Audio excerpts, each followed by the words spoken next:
Good evening. This is All India Radio and I am Valsa Williams with the news at 9.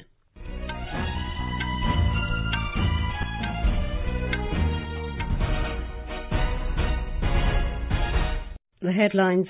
BJP government in Karnataka gains majority as party wins 12 out of 15 seats in assembly by-polls.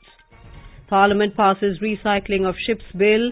Lok Sabha approves arms amendment bill limiting number of licensed arms per person. Discussion on citizenship amendment bill underway in Lok Sabha. Uttar Pradesh government decides to set up 218 fast-track courts for rape cases and crimes against children. Russia banned from global sporting events including Olympics by the World Anti-Doping Agency. And at South Asian Games, Indian women's and men's teams clinched gold in Kabaddi, taking the total medals tally to 289.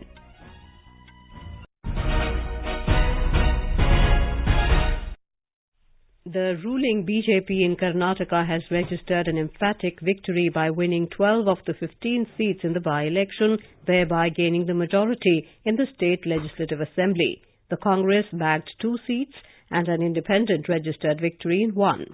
JDS could not win a single seat in this election. Here is a report. The 4-month-old Yediyurappa government has gained stability today by winning 12 seats. The latest party tallies, BJP has 117, Congress 68 and JDS 34 in a house of 222 members. One independent member also supports the government, taking BJP tally to 118. Interestingly, BJP winning all the 7 seats in North Karnataka was rather on expected lines, but winning 3 seats in Bengaluru and 1 in Mandya district came as a big surprise. These seats were always dominated by the Congress and JDS. BJP workers celebrated across the state by bursting crackers and exchanging sweets. The next big task for Chief Minister B.S. Yediyurappa is to expand the cabinet and distribute portfolios without annoying anyone. Sudhindra, AIR News, Bengaluru. Accepting responsibility for the dismal performance of the party, Congress leader Siddaramaiah resigned as the legislature party leader in the assembly. Dinesh Gundu Rao resigned as Karnataka Pradesh Congress president. Chief Minister of Karnataka B.S. Yediyurappa thanked people for voting for a stable government, assuring that he will strive for the development of the state. In Jharkhand, campaigning for the third and fourth phase of assembly elections is in full swing. Polling would be held in 17 constituencies, spread over 8 districts in the third phase on Thursday. 15 assembly segments in over 4 districts will go to polls in the fourth phase on the 16th of this month. Star campaigners of all national and regional parties are undertaking whirlwind tours of the state in support of their party candidates. Prime Minister Narendra Modi today addressed rallies in Barhi in Hazaribagh district and Bokaro. He said several districts of Jharkhand have been selected as aspirational districts for the development of backward areas. He said if voted to power, the BJP government will ensure that benefits of the state's resources will be given to tribal people. Congress leader Rahul Gandhi addressed a rally at Badka Gaon in Hazaribagh district. He alleged that unemployment in Jharkhand is high due to wrong policies of the incumbent government. Tomorrow, campaigning for the third phase would come to an end. A report. BJP Working President J.P. Nadda held public meeting in Godda and Dhanbad. He said due to welfare schemes of BJP-led government in centre and state, people are empowered. Jharkhand Vikas Morcha JVM President Babulal Marandi addressing a rally in Giridih alleged that large-scale corruption has been committed in implementation of schemes in the state and if voted to power, culprit will be go to jail. Jharkhand Mukti Morcha JMM Chief Shibu Soren addressing a rally in Ramgarh appealed that tribal people should educate their children. Leaders of all Jharkhand Students Union AJSU, Left Wing and other parties are also addressing public meetings in support of their candidates. Dharmendra Kumar Rai, AIR News, Ranchi. Parliament has passed the Recycling of Ships Bill 2019 with the Rajya Sabha approving it today. The Lok Sabha has already cleared it. The bill restricts the use of hazardous materials on ships and regulates recycling of ships. The Arms Amendment Bill 2019 has been passed by the Lok Sabha today. It seeks to reduce the number of licensed arms per person and to increase the quantum of penalties for violation of the law. Celebratory firing will now be punishable. Quantum of punishment for illegal manufacture, import or export, possession or buying and selling of firearms without permission has been enhanced.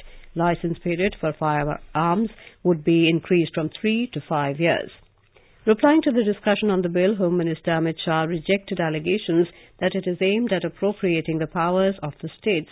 Mr. Shah said sportspersons involved in archery and shooting need not be concerned about the restrictions on firearms. He observed that celebratory firing has become a big menace. ये कानून आने के बाद जो लोग celebrity firing करते, हर्ष firing कहते थे उसको, ये बड़ी गंभीर चीज थी और हर्ष फायरिंग करने वालों को अब जेल की सलाखों के पीछे जाना पड़ेगा, इसका प्रावधान भी हमने कर दिया है. Discussion on the Citizenship Amendment Bill 2019 is continuing in the Lok Sabha. Introducing the bill, Home Minister Amit Shah said it has a long-term vision to provide relief to crores of people. Mr. Shah said refugees from minority communities of neighbouring countries of Pakistan, Bangladesh and Afghanistan would be given citizenship under the bill. जो मैं bill लेकर आया हूं वो positive direction के आधार पर धार्मिक रूप से प्रताड़ित अल्पसंख्यकों को शरण में लेने का बिल है, उनको नागरिकता देनी है. हमारे एक्ट के मुताबिक कोई भी एप्लीकेशन कर सकता है. ढेर सारे लोगों को नागरिकता दी भी है और ढेर सारे लोगों को भविष्य में भी मिलेगी. नियमों के अनुसार एप्लीकेशन करेंगे, ये सबको मिलेगा. Initiating the discussion, Manish Tiwari of the Congress said the bill is against the spirit and basic structure of the Constitution. Rajendra Agarwal of BJP accused the Congress of opposing the bill with a selective interpretation of secularism, keeping vote bank politics in mind. Dayanidhi Maran of the DMK questioned as to why Sri Lankan Tamil refugees are excluded in the bill. Abhishek Banerjee of AITC termed the bill as another trap after the NRC. Meanwhile, a Bandh call given by some organizations in Assam and Tripura against the bill today evoked a mixed response. This is All India Radio giving you the news. For quick news updates, visit our News on AIR app and follow us on Twitter at AIR News Alerts. You can also visit our website www.newsonair.com. The Uttar Pradesh government has decided to set up 218 fast-track courts to hear rape cases and crimes against children. The decision was taken in a cabinet meeting today. Talking to media after the meeting, State Law Minister Brajesh Pathak said Chief Minister Yogi Adityanath expressed concern over crimes against women. He said it was decided to set up 144 fast-track courts to hear rape cases and 74 POCSO courts for matters related to crimes against children. हमने तय किया है कि हम 218 नए fast track court खोलेंगे. इसमें हमने अपर सत्र न्यायाधीश स्तर के अधिकारी की नियुक्ति के भी आदेश दिए हैं, पद सृजित कर दिए हैं, उनके सहयोगी स्टाफ के भी पद सृजित कर दिए हैं. An estimated 63 lakh rupees will be incurred on each of the new fast track courts. 60% of the expenditure on the courts will be borne by the centre. In Jammu and Kashmir, the government today announced to cover all the students who apply for different scholarship schemes, besides announcing a financial assistance to all physically challenged persons and persons above 70 years of age. In a review meeting, DG Social Welfare Department Rukhsana Ghani said the sanction of 65,000 new beneficiaries under Integrated Social Security Scheme and National Social Assistance Program will ensure more deserving persons benefit from these schemes.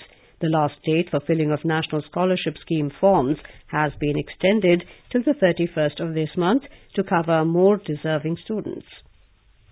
India and Australia today emphasized the need for enhanced collaboration to counter terrorism and violent extremism through increased information sharing. The two countries also exchanged views on achieving their shared objective of peace, prosperity and progress in the Indo-Pacific region. The two sides discussed bilateral defense engagements, areas to enhance cooperation in the field of defense industry and defense technology. They also held a discussion on the prevailing regional security concerns. The issues came up for discussion during the third India-Australia Secretary-level 2+2 dialogue in New Delhi today. In Afghanistan, at least 9 soldiers were killed and several others injured when a suicide bomber detonated an explosives-laden vehicle near a military base in southern province of Helmand today. Officials said the bombing occurred near the center of Nar Delhi district, where most of the territory is controlled or contested by the Taliban. The blast reportedly destroyed the Afghan National Army facility. The Taliban took responsibility for the attack, claiming it killed dozens of security forces and destroyed several armed vehicles. The World Anti-Doping Agency, WADA, today banned Russia for 4 years from participation in global sporting events, including the 2020 Tokyo Olympics and the 2022 Beijing Winter Olympics. WADA has accused Moscow of falsifying data from an anti-doping laboratory. Russia's anti-doping agency can appeal the decision in the Court of Arbitration for Sport within 21 days. Last month, WADA investigators and the International Olympic Committee had said evidences showed that Russian authorities tampered with the Moscow laboratory database to hide hundreds of potential doping cases. Indian women's and men's teams have clinched gold in Kabaddi at the 13th South Asian Games in Nepal. In women's final, India crushed host Nepal 50-13 in Kathmandu this evening. In men's final too, India defeated Sri Lanka 51-18. In football also, Indian Eves won the third consecutive gold, beating hosts Nepal 2-0 in the summit clash at Pokhara today.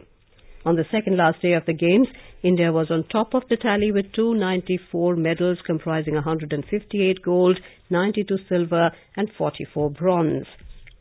The News Services Division of All India Radio in its weekly bilingual live phone-in program, Public Speak, will bring you a discussion on women's safety issues and challenges.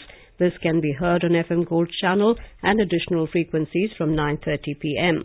Listeners can ask questions to the experts sitting in our studio on toll-free telephone number 1800-115767. You can also ask questions on telephone number 011-2331-4444 and post queries on our Twitter handle at AIR News Alerts by hashtag AskAIR. Taking suo motu cognizance of media reports, National Human Rights Commission NHRC has sought a detailed report from the Chief Secretary of Delhi on yesterday's fire incident that claimed 43 lives in Anaj Mandi area. Commissioner of Delhi Police and Commissioner North Delhi Municipal Corporation have also been asked to submit reports in this regard. They have been asked to submit the reports within 6 weeks, along with action taken against the errant officials. Key domestic benchmarks rose marginally today, driven by buying in select bank and auto counters. The rupee also appreciated 16 paise against the US dollar. A report. The Sensex at the Bombay Stock Exchange climbed 42 points to 40,487. Nifty at the National Stock Exchange also added 16 points to trade at 11,938. The rupee at the forex market also appreciated 16 paise to 71 rupees and 4 paise against the US dollar. And Brent crude prices were trading around $63.80 per barrel. V. Ravi Kumar, AIR News.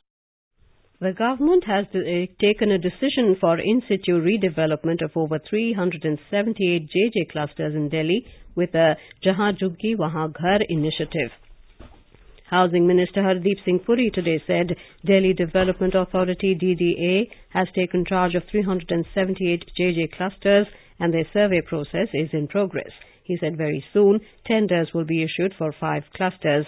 Interacting with media in New Delhi, Mr. Puri said the work was mainly to be done by the Delhi government, but the centre has taken it over in view of the attitude of the city government. The UNESCO-recognized Nilgiris Mountain Railway today conducted a special service for foreign tourists.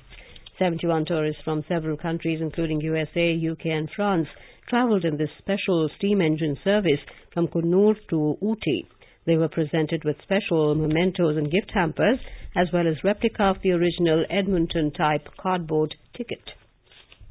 And now, before we end the bulletin, the headlines once again. BJP government in Karnataka gains majority as party wins 12 out of 15 seats in assembly by polls.